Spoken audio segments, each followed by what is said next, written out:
Welcome back, travelers. Today we are going through the second chunk that we are making for War of the Spark. Now, at this particular point, it starts out with chapter 18 from Liliana Vess's point of view. So in this chapter, Liliana Vess talks about how the heroes are predictable. Because, of course, Liliana Vess, being an anagram of villainess, would basically see them as being predictable heroes, right? Well, she talks about how they all have different kinds of abilities. They have knife play, sword play, fire play, telekinesis, time magic, super strength, all that good stuff. She says right here, the individual Eternals, despite their years of training on Amonkhet, because they were basically a warrior race, stood little chance with their limited free will and limited agency against these Planeswalkers. So Liliana is actively inhibiting the abilities of the Eternals so that they don't wind up slaughtering everybody in their path, because it would be one-on-one basically, and they can't deal with 10-on-1 Eternals slaughtering them. So Liliana Vess is actively making sure the Planeswalkers survive these particular interactions. So she sees here that Gideon is basically focused on protecting innocents, saving the lives of those around him, more so than actually taking down Bolas. And she criticizes him for that. She doesn't like the fact that he's missing the big picture. He's falling right into Nicol Bolas' trap. And Liliana is basically there like, well, if they don't know how to win, they don't deserve to win. If they can't play the game, then I guess it's gonna go to Bolas. I'm on his side, I win. Yay, I win. And then she says, why do I still feel like crying? Chapter 19, Teo Varada. Well, here we basically just have Teo freaking out because there's Eternals everywhere. He's constantly putting up shields. He is not the best in his class. And he's like, why did they have to choose me? Why am I the one with the spark? Why couldn't the abbot, who is a master of this kind of stuff, couldn't he have the spark? Why am I, the bottom of the barrel, the one chosen to try and help these people? To try and save the lives of these people? I am not meant to do this. I am not ready to do this. Why am I doing this? It's funny because they actually have a moment where Gideon, I believe, Gideon calls him Teon Rat, because he thinks that Teon Rat was his full name, as opposed to Rat being right next to him. Reason being that no one actually knows, nobody can actually see Rat unless they, for some reason, are given the plot significance to be able to do so. For instance, Teo can see her and Kaya can see her, but Gideon and Johnny and everybody else that's important, they can't see her because it's not necessary for them to see her, and it allows her to be able to get and worm her way, or rat her way, I suppose, or wormtail her way into these particular situations where she's able to experience things that the other Planeswalkers and main characters are seeing.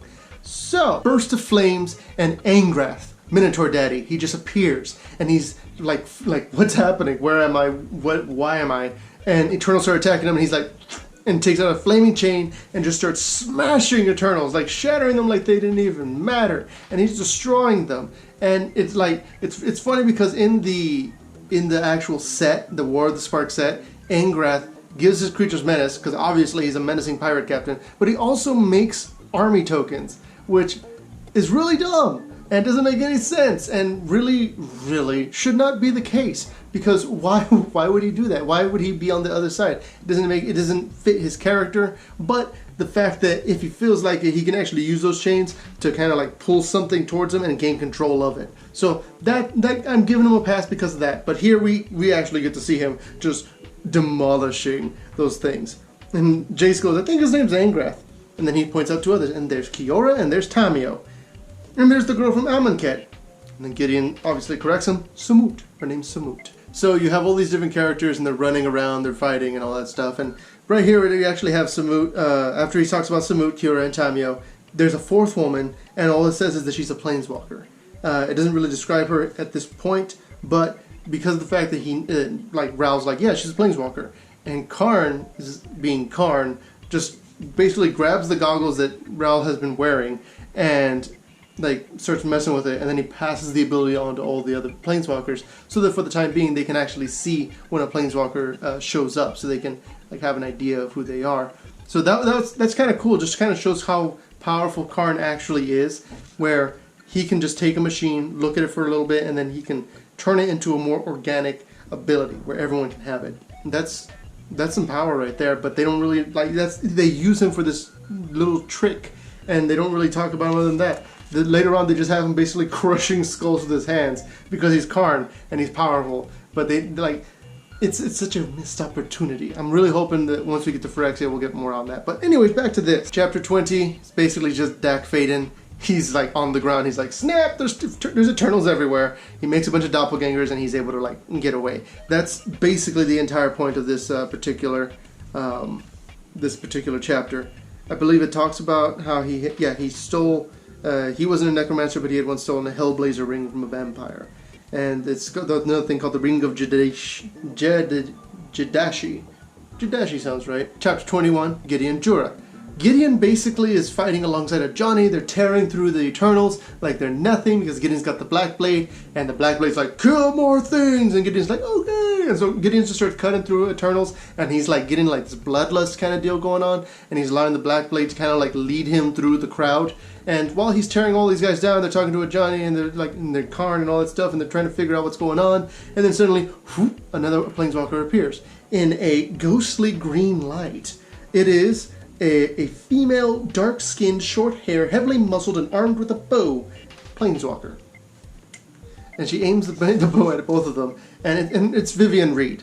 It's Vivian Reed, and she basically is prepared to kill both of them just because of the way they look. And particularly Karn, I'm guessing, and she hesitates thanks to the fact that they basically just start talking to her. And Johnny goes, ever hear of the dragon Nicol Bolas? And then, like, obviously she has Scala, her home plane was destroyed by Bolas, and so she's like ready to tear into Johnny if he says something wrong. And Gideon's like, yeah, that's how we feel. I'm Gideon, this is a Johnny, Bolas is here on this plane, he thinks he's going to conquer it. We plan on killing him first, want to help? And then Vivian says, yeah, I'm here to kill the dragon myself. And he's like, sure, who don't care who does it as long as he winds up dead. And so they team up and they keep going. And so they keep going, and there's these flying Eternals, demons, and Aven, and angels, and all sorts of drakes, apparently, some dragons probably too, since we had the Glorybringer.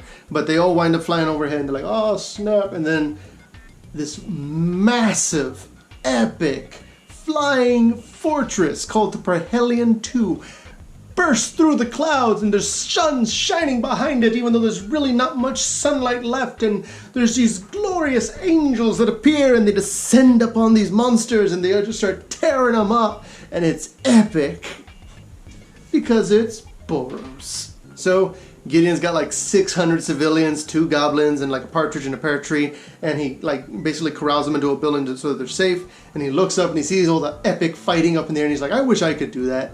And then a guy just falls in front of him. He's like, oh! And a Pegasus flies down, and the Pegasus lands, and it's like trying to, like, it's sad that its rider is dead. But then it sees Gideon, and it's like, impressive.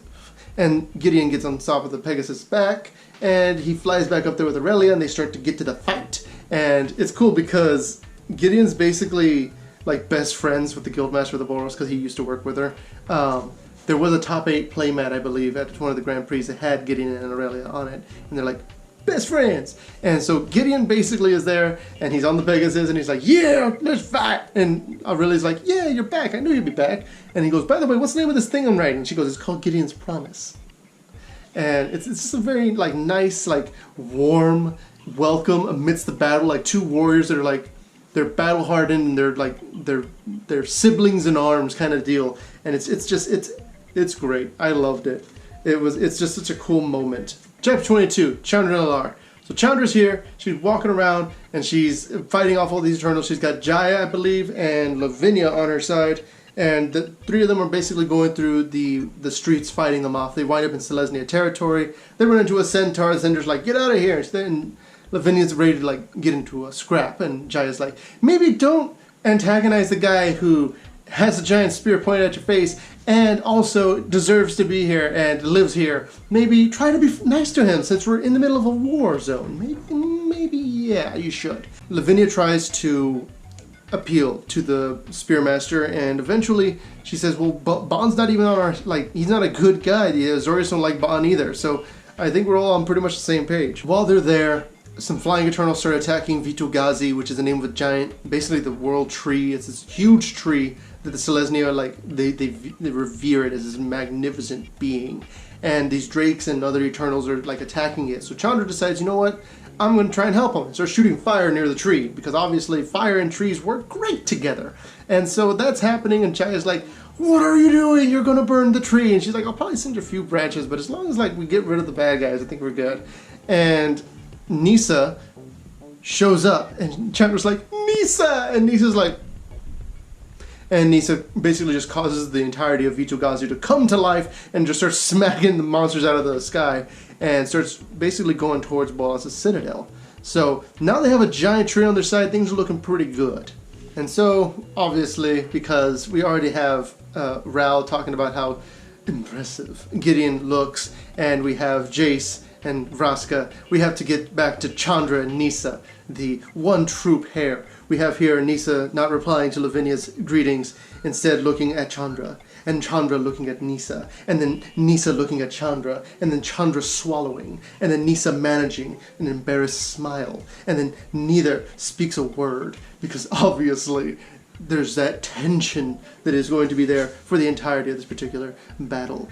And with that, we're going to go ahead and end this chunk. I think I actually like doing these in chunks more than going chapter by chapter. I like being able to kind of just go bit by bit. And Greg Weisman, he's a good writer. I'm looking forward to the second book. I'm going to get the second book, but I feel like these are better taken in synopsis form. Some of the later chapters, yeah, they have some cool stuff in them, but it's getting to that point that's important.